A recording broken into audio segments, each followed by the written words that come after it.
बिस्मिल्लाहिर्रहमानिर्रहीम अस्सलामु अलैकुम रहमतुल्लाह। सुप्रीम कोर्ट ऑफ पाकिस्तान के अंदर इमरान खान के तकरीबन कोई 13 से 14 मुकदमात उनकी कॉज लिस्ट पहले जारी की गई।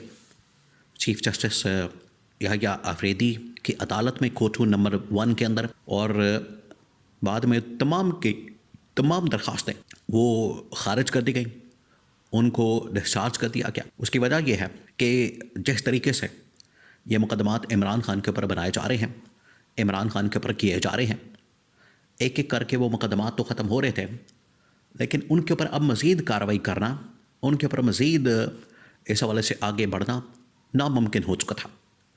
और इन दरख्वास्तों को गैर मौसर होने की वजह से एक तो डिस्चार्ज कर दिया गया, ख़त्म कर दिया गया।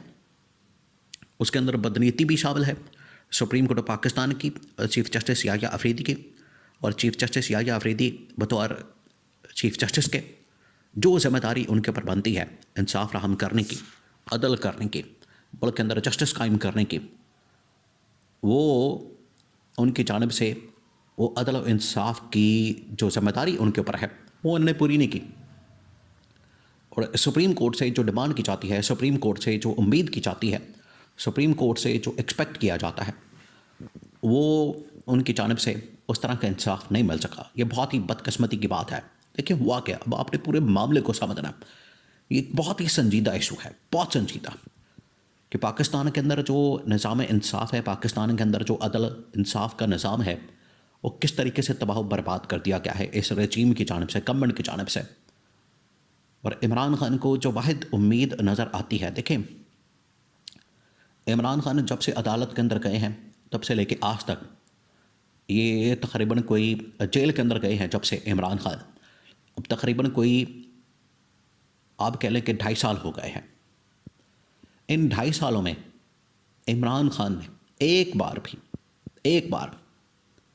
कभी ये बात नहीं की कि आपने गैर कानूनी तौर पर कोई काम करना, आपने गैर कानूनी तौर पर कोई हरकत करनी है, आपने गैर कानूनी तौर पर कोई भी ऐसा मामला करना है जिसकी वजह से निज़ाम जो है वो ख़राब हो जाए, धर्म भरम हो जाए, या निज़ाम तबाह बर्बाद हो जाए। ये इमरान खान का हमेशा एक दिन से मौक़िफ़ रहा है कि आपने हमेशा रूल्स को फॉलो करना है, आइन और कानून को फॉलो करना है।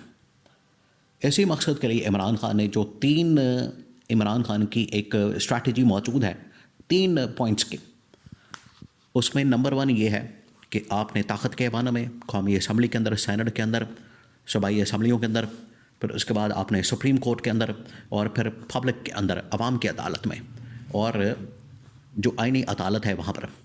तो इसमें जो सबसे इम्पॉर्टेंट फैक्टर है, बहुत इम्पॉर्टेंट, ये इसको मिस नहीं किया जा सकता, ना इसको रूल आउट किया जा सकता है, ना इसको नगेट किया जा सकता है। वो सबसे इम्पॉर्टेंट फैक्टर कौन सा है? वो है सुप्रीम कोर्ट ऑफ पाकिस्तान। कि सुप्रीम कोर्ट ऑफ पाकिस्तान के अंदर आपने हर सूरत में जाना, बार बार जाना, अपनी जाके वहाँ पर दरख्वास्त देनी है, पटिशन देनी है, आपने वहाँ पर जाके बात करनी है, और दरवाज़ा खटखटाना है आपने, क्योंकि वही वो उम्मीद का, इंसाफ का एक दरवाज़ा है, एक फोरम है, प्लेटफॉर्म है, वहीं पर हमने जाना है। ये है इमरान खान का नुक्ता नज़र। अब गवर्नमेंट की जानिब से क्या किया गया? गवर्नमेंट ने जिस तरीके से अदलिया को अपने हाथ में किया, ख़ास तौर पर काजी फ़ाइज़ ईसा के बाद, काजी फ़ाइज़ ईसा ने जो सहूलतकारी की हुकूमत की, जिसमें इमरान खान की पहले पार्टी को तोड़ना, उसको ख़त्म करना, पार्टी संभल लेना, उसके बाद इंतख़ाबात के अंदर जाना, इंतख़ाबात में धांधली करना, लूटमार करना, बाद में फिर मैनिपुलेशन करना, इलेक्शन ट्रिब्यूनल्स को चलने ना देना, फिर मखसूस नशिस्तों के मामलात, फिर इलेक्शन को वैलिडेट कर देना। ये तमाम जो काम किए गए, ये किए गए काजी फ़ाइज़ ईसा ने जो सहूलतकारी की गवर्नमेंट की। उसके बाद गवर्नमेंट को पता लग गया कि अब काजी फ़ाइज़ ईसा चाह रहा है तो जस्टिस मंसूर अली शाह बतौर चीफ जस्टिस आ जाएंगे। अब जस्टिस मंसूर अली शाह का रास्ता रोकने के लिए इन लोगों ने क्या किया? इन लोगों ने 26वीं तरमीम की पहले, और फिर उसके बाद 27वीं तरमीम की। 26वीं तरमीम के ज़रिए से जस्टिस मंसूर अली शाह का रास्ता रोका गया और याह्या आफरीदी को चीफ जस्टिस लगाया गया। उसके बाद 27वीं तरमीम के ज़रिए जो थोड़ी बहुत कसर बाकी थी अदलिया के अंदर, वो भी इन्होंने निकाल दिया और अदलिया को मुकम्मल तौर पर सरनगू कर दिया। मुकम्मल तौर पर लटा दिया, तबाह बर्बाद कर दिया। तो आज ये जो फ़ैसला सुनाया गया है चीफ जस्टिस की जानिब से, सुप्रीम कोर्ट ऑफ पाकिस्तान की जानिब से, ये आवाम के लिए भी बड़ा ही, आप समझें कि गैर मुनासिब किस्म का, आवाम के लिए भी एक बहुत बड़ा झटका है, आवाम के लिए भी एक बहुत बड़ा ये शॉकिंग किस्म का मामला है, क्योंकि आवाम भी आखिरकार इंसाफ के लिए अदालत के अंदर जाती है। तो अगर अदलिया की ये हालत होगी कि वो इंसाफ राहम करने में नाकाम होगी, तो आवाम का एतमाद फिर किस इदारे के ऊपर होगा? फिर फैसले जो हैं वो गली मोहल्लों के अंदर होंगे, चौक चौराहों पर होंगे, फिर मुल्क के अंदर खाना जंगी होगी, इंतशार खलफशार होगा, फिर आप इसको रोक नहीं सकेंगे, फिर ये मामला रुकेगा नहीं, फिर ये चाल शुरू हो जाएगा। तो ये सुप्रीम कोर्ट ने बड़ी गैर जिम्मेदारी का काम किया, बड़ी गैर जिम्मेदारी, जो कि इन्होंने इमरान खान के पिटिशंस को एंटरटेन किए बगैर, उनको गैर मौसर डिक्लेयर करके इमरान खान को ज़मानत दी जा सकती थी, साइफर केस हो जाए, तोशाखाना केस हो जाए, फिर उसके बाद उसमें इद्दत वाला केस हो जाए, निकाह वाला केस हो जाए, 190 मिलियन पाउंड केस हो जाए। यही वो सुप्रीम कोर्ट है जिसमें 190 मिलियन पाउंड जो बरतानिया से ट्रांसफ़र हुआ, ये पाकिस्तान के सुप्रीम कोर्ट के बैंक अकाउंट के अंदर गया, वहाँ से गवर्नमेंट ऑफ पाकिस्तान के अकाउंट में चला गया। तो इमरान खान ने कहाँ पर पैसा खाया, जिसकी वजह से 190 million pound case Imran Khan के ऊपर डाल दिया गया। अब सूरत हाल ये है, वहाँ पर ये केसेस लगे, उनकी समाअत हुई और तमाम के तमाम मुकदमात को गैर मौसर डिक्लेयर करके, उनको गैर मौसर साबित करके, तमाम की तमाम समाअत सुनने के बाद सिर्फ चंद मिनटों के अंदर ये सारे जो केसेस और मुकदमात ख़त्म कर दिए गए।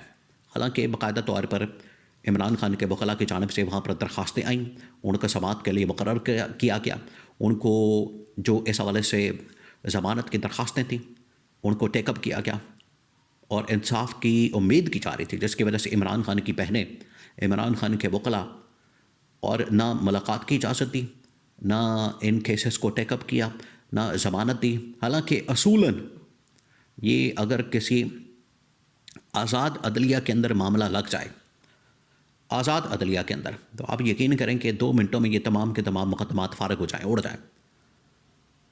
लेकिन क्योंकि अदलिया यहाँ पर मुकम्मल कंट्रोल में है, अदलिया के ऊपर मुकम्मल तौर पर कंट्रोल किया गया है, अदलिया सहूलतकारी कर रही है गवर्नमेंट की हुकूमत की, जिसकी वजह से इस तरह के फ़ैसले आ रहे हैं और ना इससे इंसाफ मिल पा रहा है, ना अदल हो रहा है, और मुल्क के अंदर जो इंसाफ का निज़ाम है मुकम्मल तौर पर तबाह बर्बाद कर दिया गया है। ये हालत हो गई है इस वक्त सुप्रीम कोर्ट ऑफ पाकिस्तान की, जैसे इंसाफ की तवक्को है, लेकिन वहाँ पर इंसाफ होने की बजाय, अदल होने की बजाय, वहाँ पर इंसाफ करने के बजाय इंसाफ के साथ खिलवाड़ किया जा रहा है। ये चीफ जस्टिस और सुप्रीम कोर्ट ऑफ पाकिस्तान के शायान एहसान बिल्कुल भी फैसला नहीं।